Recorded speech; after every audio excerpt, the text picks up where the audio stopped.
नमस्कार दोस्तों, आपका स्वागत है अपने YouTube चैनल PFP में। आज हम बात करने वाले हैं डीमार्ट वर्सेस रिलायंस रिटेल के बारे में। काफ़ी ज़्यादा हॉट टॉपिक हो चुका है। यहाँ पर आपके कमेंट्स को पढ़कर साथ ही साथ जो बहुत सारे पोर्टफोलियोज आते हैं उनमें से बहुत सारे लोग मुझे कह रहे हैं कि यहाँ पर डीमार्ट में हमें निवेश करने से डर लग रहा है, डीमार्ट यहाँ पर खत्म हो जाने वाला है, ऐसी सिचुएशन हमें यहाँ पर दिखाई दे रही है। तो क्या सच में ऐसा है? क्या डीमार्ट पर खतरा यहाँ पर मंडरा रहा है? क्या डीमार्ट में इन्वेस्ट नहीं करना चाहिए या करना चाहिए? इसके बारे में हम बात करने वाले हैं। लेकिन उससे पहले अगर आपने चैनल को सब्सक्राइब नहीं किया है तो प्लीज सब्सक्राइब कीजिए और रेगुलर अपडेट्स पाने के लिए नोटिफिकेशन बेल को प्रेस कीजिए। साथ ही साथ टेलीग्राम चैनल को भी ज्वाइन कीजिए जिसकी लिंक डिस्क्रिप्शन बॉक्स में दी गई है। तो आप देख सकते हैं मैं आपको इकोनॉमिक टाइम्स की वेबसाइट पर लेकर आया हूं जहां पर आर्टिकल है शुड एवेन्यू सुपरमार्ट्स यानी कि डीमार्ट के इन्वेस्टर्स को वरी करना चाहिए about the rise of Reliance retail. बहुत ही अच्छा आर्टिकल है, इससे मैंने सोचा आपके साथ मैं यहां पर शेयर करूं। तो यहां पर आप देख पाएंगे a stronger than ever Reliance Retail में become a behemoth in the Indian retail industry with Future Group business acquisition but the huge scope in an under penetrated industry and a niche it has carved for itself may help Avenue Supermart stay afloat and thrive too. तो यहाँ पर Reliance retail काफी ज्यादा मजबूत होता हुआ नजर आ रहा है। यहाँ पर फ्यूचर ग्रुप को एक्विजिशन के बाद तो रिलायंस रिटेल यहाँ पर बेताज बादशाह बनता हुआ नजर आ रहा है, लेकिन उसके बावजूद यहाँ पर एवेन्यू सुपरमार्ट टिकता हुआ नजर आ सकता है। ये कैसे, वो भी हम जानेंगे।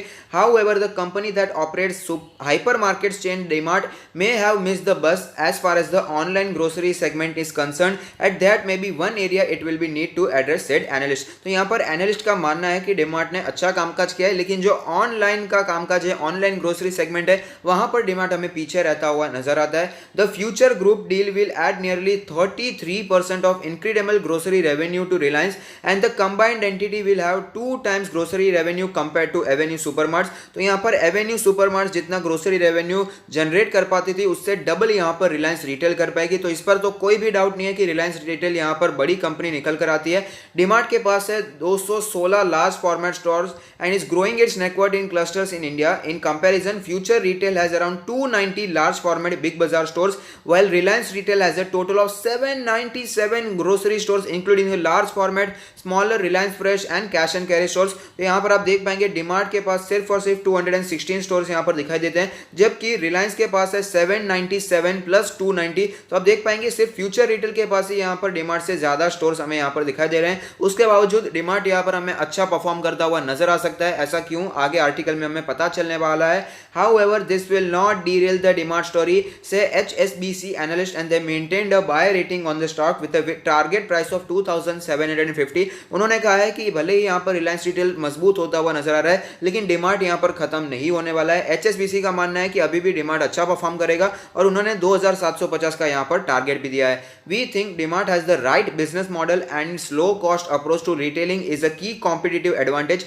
ये बात आपको पता होनी चाहिए कि यहाँ पर डीमार्ट और रिलायंस रिटेल को अगर आप कंपेयर करते हैं तो जहां पर आपको लो कॉस्ट दिखाई दे रहा है वो है डीमार्ट। लो कॉस्ट अप्रोच यहां पर डीमार्ट में ज्यादा दिखाई देती है। मैंने एज अ कंज्यूमर में बात कर रहा हूं, एज अ इन्वेस्टर बात नहीं कर रहा हूं। एज अ कंज्यूमर मैंने देखा है कि डीमार्ट में कई सारी ऐसी चीजें हैं जो कि रिलायंस रिटेल के मुताबिक हमें यहां पर सस्ती दिखाई देती है। तो ये एक कॉम्पिटिटिव एडवांटेज है डीमार्ट के पास। DMart is sitting on ample liquidity, पैसे की कमी नहीं है डीमार्ट के पास, और साथ ही साथ in our view is in a unique position to fuel its store expansion in a cost effective manner, a fact that may be less appreciated in the context of near term lockdown. यहां पर अगर आपने ध्यान दिया होगा तो आपको पता चलेगा ये छोटी छोटी बातें हैं लेकिन बहुत ही ध्यान देने वाली बातें हैं। डीमार्ट के पास एक तो लिक्विडिटी तो है ही, लेकिन उनका जो कॉस्ट इफेक्टिव मैनर है, यहां पर डीमार्ट के जो आप स्टोर्स देखेंगे कोई यहां पर आपको लबक झबक नहीं दिखाई देगी, बहुत लाइटिंग बाइटिंग नहीं दिखाई देगी, बहुत लैविश स्टोर्स नहीं है, एकदम सिंपल स्टोर्स आपको दिखाई देते हैं और ग्रीन कलर में सिर्फ वहां पर डीमार्ट लिखा हुआ होता है। ज्यादा खर्चा होता ही नहीं है। स्टोर्स के अंदर जाते हैं तो भी एकदम सादा ही लगता है हमें, ज्यादा कोई यहाँ पर मॉल जैसी बिग बाजार में आप अगर देखेंगे तो बहुत ही ज्यादा लैविशनेस हमें यहाँ पर फील होती थी, लेकिन ऐसा डीमार्ट में नहीं है। यहाँ पर उन्होंने भी, HSBC ने भी इसे यहाँ पर कहा है कि कॉस्ट इफेक्टिव मैनर है, जो कि फिलहाल यहाँ पर लेस अप्रिशिएटेड किया जा रहा है, लेकिन बहुत ही ज्यादा इंपॉर्टेंट है। यहाँ पर कॉस्ट इफेक्टिव मैनर की वजह से ही यहाँ पर डीमार्ट हमें इतना ज्यादा फ्लरिश होता हुआ नजर आया है। आगे बढ़ते हुए they pointed out that even after the deal the net count of modern trade stores in the industry doesn't change and they believe the growth opportunity for organised modern trade which is just about 4% of the overall grocery market is not diminished. ये मैं आपको पहले से बताता आ रहा हूँ। यहाँ पर लोगों को अभी अभी डर लग रहा है कि यहाँ पर जो जियो मार्ट आ रहा है, रिलायंस रिटेल ने फ्यूचर ग्रुप को एक्विजिशन कर लिया है, तो अब यहाँ पर डीमार्ट का क्या होगा। तो यहाँ पर आपको पता होना चाहिए कि पहले भी फ्यूचर ग्रुप को, भले ही एक्विजिशन रिलायंस रिटेल ने अभी किया है, लेकिन फ्यूचर ग्रुप पहले भी चल रहा था, बिग बाजार के स्टोर्स पहले भी थे और रिलायंस रिटेल के स्टोर्स पहले भी थे और डीमार्ट के स्टोर्स पहले भी थे, तो सब कुछ अच्छा ही परफॉर्म कर रहा था। यहाँ पर सिर्फ यहाँ पर प्रमोटर्स बदल गए हैं। अब यहाँ पर बिग बाजार के प्रमोटर जो पहले थे वो नहीं रहे हैं, अब यहाँ पर मुकेश अंबानी जो उसके प्रमोटर हो चुके हैं। तो यहाँ पर ऐसा तो नहीं है कि नई दुकानें खुल चुकी है यहाँ पर, लेकिन जो मार्केट है आप देख पाएंगे ग्रोथ अपॉर्चुनिटी काफी ज्यादा अभी भी हमें दिखाई दे रही है ऑर्गेनाइज्ड मॉडर्न ट्रेड के बारे में, जो कि फिलहाल सिर्फ और सिर्फ 4% हमें दिखाई देती है। ओवरऑल ग्रोसरी मार्केट जितना इंडिया में है सिर्फ और सिर्फ 4% यहाँ पर ऑर्गेनाइज्ड हमें यहाँ पर दिखाई देता है। The deal is also unlikely to adversely impact the Avenue Supermarts prospects for achieving low cost procurement और terms of trade, HSBC analyst said. यहाँ पर एनालिस्ट का मानना है कि जो लो कॉस्ट मेजरमेंट है यहाँ पर एवेन्यू सुपरमार्ट्स यानी कि डीमार्ट का, यहाँ पर कोई भी इफेक्ट नहीं पड़ने वाला है। भले ही ये डील हो चुके हैं लेकिन उसके डील होने के बावजूद यहाँ पर डीमार्ट पर कोई हैवी इफेक्ट यहाँ पर हैवी इंपैक्ट यहाँ पर हमें पड़ता हुआ नजर नहीं आएगा। In our view DMart with its 250 billion rupees of annual sales which is likely to double in the next 3 years. तो आप समझ सकते हैं नेक्स्ट 3 ईयर्स में यहाँ पर एनुअल सेल्स डबल हो सकती है। Crosses the threshold of scale that allows it to achieve optimal terms of trade from suppliers in the pursuit of its value retailing strategy, and this position is unlikely to be impacted relatively even after RIL Future Group deal, ऐसा HSBC analyst का कहना है। RIL और future group की भले ही deal हो चुकी है लेकिन डीमार्ट में भी काफी ज्यादा दम है। यहाँ पर सेल्स यहाँ पर HSBC के एनालिस्ट का तो कहना है कि यहाँ पर 3 साल में यहाँ पर सेल्स डबल होता हुआ नजर आ सकता है। तो आप समझ सकते हैं कि डीमार्ट में कितनी ज्यादा ग्रोथ हमें आगे भी देखने को मिल सकती है। HSBC analyst drew a comparison with German hard discounters such as Aldi which continue to thrive in US despite formidable large scale domestic players as competitors. तो यहाँ पर HSBC ने यहाँ पर कंपैरिजन किया है कि जर्मन हार्ड डिस्काउंटर्स एलडी करके कोई होगा, वहां पर यूएस में उन्होंने कंटिन्यू किया है अपना काम का जो चलते रहता है। यूएस में तो हमारे से भी ज्यादा यहाँ पर हमें ऑर्गेनाइज रिटेल दिखाई देता है। यहाँ पर तो ऑर्गेनाइज रिटेल सिर्फ 4% के आसपास है लेकिन यूएस में तो काफ़ी ज़्यादा है। लेकिन उसके बावजूद डोमेस्टिक प्लेयर्स कॉम्पिटिटर्स हैं, लेकिन उसके बावजूद यहाँ पर एलडी हमें अच्छा परफॉर्म करता हुआ नजर आता है। तो यहाँ पर अगर आप सोच रहे हैं कि यहाँ पर रिलायंस रिटेल आ गया है तो अब डीमार्ट खत्म हो जाएगा, ऐसा नहीं होता है। कॉम्पिटिशन तो अच्छी बात होती है, कॉम्पिटिशन होगा तो एक दूसरे के लिए यहाँ पर एक दूसरे के टक्कर में रहेंगे और एट लास्ट कंज्यूमर का यहाँ पर फायदा होता है। दोनों ही कंपनी कोशिश करेंगी कि अच्छे से अच्छी सर्विस हो, अच्छे से अच्छे प्राइस पर यहाँ पर प्रोवाइड कर पाए। Success is driven by sharp focus on the target segment where DMart excels. तो यहां पर उनका कहना है कि डीमार्ट जो टारगेट सेगमेंट पर बहुत ही ज्यादा फोकस करता है, यहां पर शार्प फोकस है और यहां पर एक्सीलेंस रखता है डीमार्ट, तो यहां पर कोई भी प्रॉब्लम नहीं आने वाली है। The stock of Radha Kishan Damani backed Avenue Supermarts is ranked one of the best performance on the बोर्सेस among debutantes. यहां पर आपको पता होना चाहिए, यहां पर काफी लोग बताते हैं मुकेश अंबानी बहुत होशियार लोग हैं, यहां पर वो तो कुछ भी करके यहां पर मार्केट से पूरा खा जाएंगे, लेकिन आपको पता होना चाहिए एवेन्यू सुपरमार्ट्स के पीछे जो आदमी है वो भी यहां पर कोई छोटा मोटा आदमी नहीं है। राधा किशन दामानी जी ये भी स्टॉक मार्केट एक बड़े खिलाड़ी है, यहाँ पर ये भी काफी ज्यादा रिस्पेक्टेड पर्सन है और इन्होंने भी बहुत ही ज्यादा नाम कमाया है मार्केट में और साथ ही साथ काफ़ी ज़्यादा यहाँ पर रेप्यूटेड कामकाज करते हैं। तो यहाँ पर इन पर भी भरोसा किया ही जा सकता है, जैसे कि आपको मुकेश अंबानी पर भरोसा है, यहाँ पर हम राधा किशन दामानी पर ऑफकोर्स भरोसा कर ही सकते हैं। The stock which was listed in 2017 had more than double on it's debut from its issue price of ₹299। आप देख सकते हैं इशू प्राइस 299 था और करंटली क्या प्राइस चल रहा है, 2000 के भी ऊपर चलता हुआ नजर आ रहा है। It has consistently defied analyst expectations and jumped manifold. It currently trades at 2283 rupees. The COVID-19 pandemic did weigh, but the stock was still gained 24% for the year to date. तो आप देख सकते हैं यहाँ पर कोविड-19 पैंडेमिक की वजह से रिजल्ट्स भी बुरे आए थे, लेकिन उसके बाद यहाँ पर उसके बाद जियो मार्ट का प्रेजेंटेशन भी आया था, उसके बाद शेयर में गिरावट भी देखने को मिली। स्टॉक यहाँ पर 1900 के आसपास आता हुआ नजर आया था, 2000 के आसपास नजर आया था, लेकिन उसके बाद वापस हमें रिकवरी भी देखने को मिल गई और वापस स्टॉक 2300 के आसपास ट्रेड करता हुआ भी नजर आ रहा है। यहाँ पर Amnish Agarwal, head of research at Prabhudas Lilladher,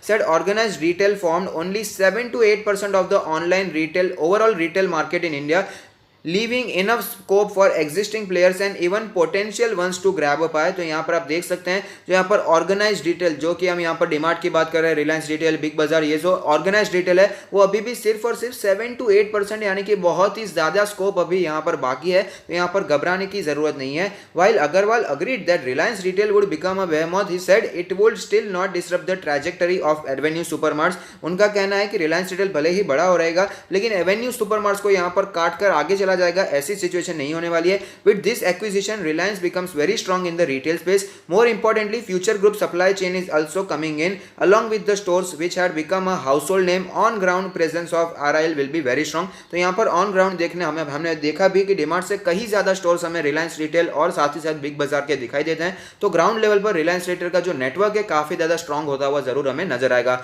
however DMart has a very different consumer target and they are selective in geographies, they have their own strategy, it does not disturb the overall momentum for the company. RIL is not a threat to DMart, he said, adding that he has a hold rating in the Avenue supermart. तो यहाँ पर डिमार्ट अगर आप सोच रहे हैं बंद हो जाएगा तो ऐसा बिल्कुल भी नहीं होने वाला है, लेकिन यहाँ पर एक अपॉर्चुनिटी है जो कि ऑनलाइन ग्रोसरी वाली। क्या ये अपॉर्चुनिटी मिस हो चुकी है? Analyst express concerns that Avenue Supermarts may have missed the bus as far as the online grocery market is concerned। यहाँ पर तो मैं भी मानता हूँ कि जो ऑनलाइन ग्रोसरी मार्केट है वहाँ पर तो डिमांड हमें थोड़ा सा पीछे रहता हुआ नजर आ रहा है। While Future Group will help scale up Jio Mart for demand, online grocery is a missed opportunity to an extend at the space grow 2 to 3 times amid the lockdown, he said. तो यहाँ पर फ्यूचर ग्रुप की मदद से यहाँ पर जियो मार्ट बहुत ही ज़्यादा आगे निकलता हुआ नजर आएगा, लेकिन ऑनलाइन कामकाज में डिमांड थोड़ा सा पीछे रहता हुआ जरूर नजर आ रहा है। If the recent behaviour of the consumer may be sticky and become a habit for Reliance industry, they have an IT backbone as they are a telecom company and it is easier for them to scale up in online and offline channels। यहाँ पर ये काफ़ी ज़्यादा important line है, इसे आप ध्यान से पढ़िएगा और समझने की कोशिश भी कीजिएगा। यहाँ पर रिलायंस इंडस्ट्री काफ़ी ज़्यादा आगे बढ़ती हुई इसलिए नज़र आ सकती है क्योंकि उसने ऑफलाइन चैनल्स तो काफ़ी ज़्यादा बिल्डअप कर लिए, हमने देखा उसके कई सारे स्टोर्स दिखाई दे रहे हैं, फ्यूचर ग्रुप के स्टोर्स भी उसके ही हो चुके हैं। लेकिन यहाँ पर आपको पता होना चाहिए रिलायंस इंडस्ट्री एक टेलीकॉम कंपनी है और जियो में, गूगल ने, फेसबुक में जैसे IT कंपनीज ने भी स्टेक लेकर रखा है। तो यहाँ पर पीछे IT का बैकबोन है। तो यहाँ पर अगर ऑनलाइन में उन्हें बढ़ोतरी देखने को मिलती है, अगर वो उसे और भी ज़्यादा स्केल अप कर सकते हैं तो उसमें उन्हें कोई प्रॉब्लम फेस नहीं करनी पड़ेगी। ऑनलाइन चैनल में भी वो अच्छा खासा स्केल अप करने की क्षमता रखते हैं।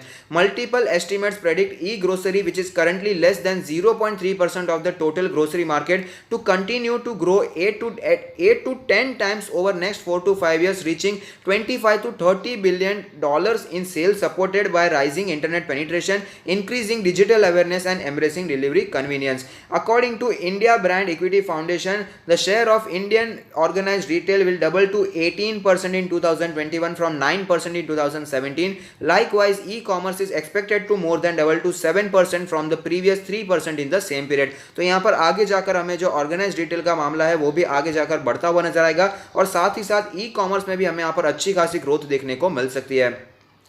Players such as Big Basket, Grofers, Flipkart and Amazon made the most out of the opportunity amid a nationwide lockdown due to COVID-19 pandemic, and JioMart was also launched at an opportune time to reap benefits from the shift in consumer behavior। यहाँ पर COVID-19 की वजह से lockdown आना था, यहाँ पर consumer का बिहेवियर चेंज हो गया है, यहाँ पर वो बाहर नहीं जाना चाहते थे तो इसलिए सब कुछ घर पर आ जाए वही बेहतर रहता था। तो फ्लिपकार्ट, अमेजोन और स्पेशली जो ग्रोफर्स, बिग बास्केट है उन्होंने तो काफ़ी ज़्यादा फायदा उठाया ही, लेकिन यहाँ पर सही समय को पकड़कर यहाँ पर जियो मार्ट को भी लॉन्च कर दिया गया था और उन्होंने भी अच्छा खासा फायदा यहाँ पर उठाया है। If Reliance Retail growth is aggressive, they may take up lion shares of the business from the local kiranas. Reliance definitely has an edge and demand will continue and demand will to commensurately invest in building the omni-channel model, said Devin Choksi, Group Managing Director, KR Choksi Investment Managers. Both Avenue Supermarts and Reliance Retail are focusing on the grocery segment as it constitutes around 59% of the total retail business in the industry, pointed Choksi. If I have to play the retail story, I would be more comfortable with Reliance Industries।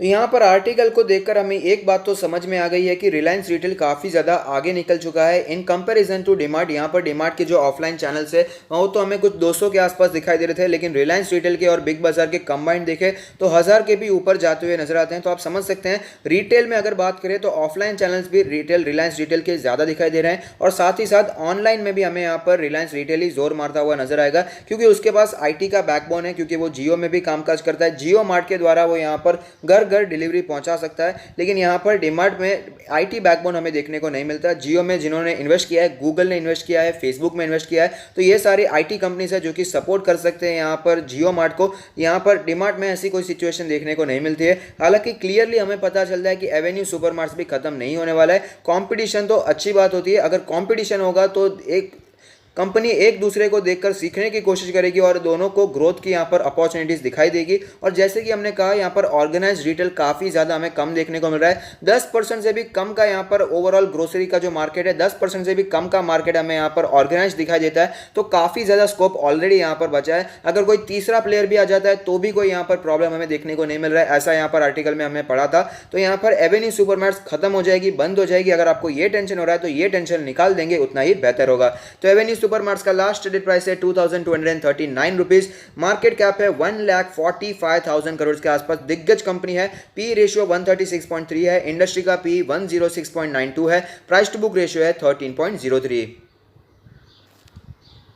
तो आप देख सकते हैं हम डिमार्ट के all time chart पर आ चुके हैं, जहां पर हमें पता चलता है कि धमाकेदार ग्रोथ स्टोरी रही है। ज़्यादा पुरानी लिस्टिंग हमें इसकी देखने को नहीं मिले, उसके बावजूद क्या ग्रोथ इसने दिखाई है। 299 का इशू प्राइस था और आप देख सकते हैं फिलहाल ये 2000 के भी ऊपर ट्रेड करता हुआ नजर आ रहा है। जब भी इसमें करेक्शन देखने को मिला है तो 20 मंथ्स का EMA as a strong support हमें दिखाई दिया है और वापस स्टॉक ऊपर जाता हुआ भी नजर आता है। तो फिलहाल वो लेवल कैलकुलेट होकर आता है 1948 के आसपास का लेवल। यहाँ पर हमने आपको रेकमेंड किया था 2000 के आसपास अगर आपको स्टॉक दिखाई देता है तो वहां पर आप बाइंग कर सकते हैं। और उसके बाद स्टॉक हमें वापस ऊपर जाता हुआ भी नजर आया था और यहाँ पर फिर से हमें करेक्शन भी देखने को मिल रहा है। तो ऐसे में क्या करना चाहिए, जो निवेशित हैं यहाँ पर, जिन्होंने डिमार्ट में ऑलरेडी निवेश किया हुआ है, अगर आपने बहुत ही नीचे प्राइस पर निवेश करके रखा है तो टेंशन लेने की जरूरत नहीं है। मेरा मानना है लॉन्ग टर्म में आपको रिलायंस रिटेल और डिमार्ट दोनों ही यहाँ पर नजर आएंगे और दोनों ही अच्छा ग्रोथ भी दिखाएंगे। तो यहाँ पर टेंशन लेने की जरूरत एटलीस्ट मुझे तो यहाँ पर पर्सनली दिखाई नहीं देती है, बाकी तो आपकी मर्जी है। और अगर आपने ऊपर पोजीशन बनाकर रखी है, आप अभी लॉस में चल रहे हैं, तो भी मैं आपको यही कहना चाहूंगा लॉस में निकालने वाली कंपनी है मुझे नजर नहीं आती है।